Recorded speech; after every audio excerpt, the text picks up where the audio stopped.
రామాయణం 2 విశ్వామిత్రుడి రాక. కాలం గడిచిపోతూ ఉంటుంది. రాముడు, లక్ష్మణుడు, భరతుడు, శత్రుఘ్నుడు నలుగురూ కూడా ఒక వయసుకి వస్తారు. దాంతో దశరథుడు వాళ్ల విద్యాభ్యాస బాధ్యతను వశిష్ఠ మహర్షికి అప్పగిస్తాడు. శస్త్ర విద్యతో పాటు అస్త్ర సంబంధమైన విద్యలలో వాళ్లు ఆరితేరేలా చూడమని కోరతాడు. వశిష్ఠ మహర్షి పర్యవేక్షణలో వాళ్ల విద్యాభ్యాసం పూర్తవుతుంది. పిరికితనమనేది తెలియకుండా ఆ నలుగురిని కూడా వీరులుగా ఆయన తీర్చిదిద్దుతాడు. వాళ్ల శౌర్య పరాక్రమాలను గురించి తెలుసుకుని దశరథుడు సంతోషిస్తాడు. రామలక్ష్మణులు, భరత శత్రుఘ్నులు ఎంతో ప్రేమాభిమానాలతో మెలుగుతూ ఉంటారు. అది చూసి కౌసల్య, కైకేయి, సుమిత్ర ముగ్గురూ కూడా ఆనందంతో పొంగిపోతూ ఉంటారు. సూర్యవంశానికి మరింత కీర్తి ప్రతిష్టలు తెచ్చిపెట్టే బిడ్డలుగా వాళ్లను గురించి అయోధ్యవాసులు చెప్పుకుంటూ ఉంటారు. వాళ్ల గుణగణాలను పరిశీలిస్తూ దశరథుడు పొంగిపోతూ ఉంటాడు.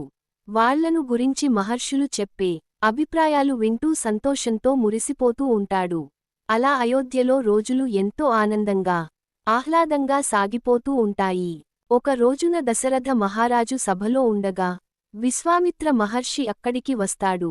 ఆయనను చూడగానే దశరథ మహారాజు ఎదురేగి గౌరవ మర్యాదలతో సభలోకి ఆహ్వానిస్తాడు. అయోధ్యను ధర్మబద్ధంగా పాలిస్తున్న దశరథుడిని విశ్వామిత్రుడు ఎంతగానో అభినందిస్తాడు.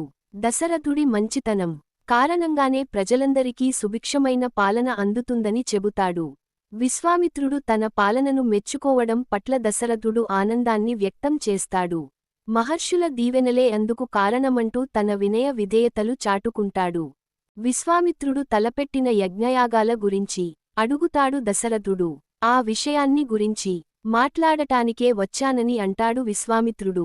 తాను తలపెట్టిన యాగానికి కొంతమంది రాక్షసులు ఆటంకాలు కలిగిస్తున్నారని, దాంతో యాగ సంబంధమైన పనులు ముందుకు వెళ్లడం లేదని చెబుతాడు. ఒక మహావీరుడు యాగ రక్షకుడిగా నిలబడితే తప్ప యాగం పూర్తికాదని అంటాడు. యాగ రక్షణ గావిస్తూ రాక్షస సంహారం చేయగలిగే రాముడి కోసం తాను వచ్చానని చెబుతాడు. రాముడిని తన వెంట పంపిస్తే యాగం పూర్తయిన తరువాత తీసుకొస్తానని అంటాడు.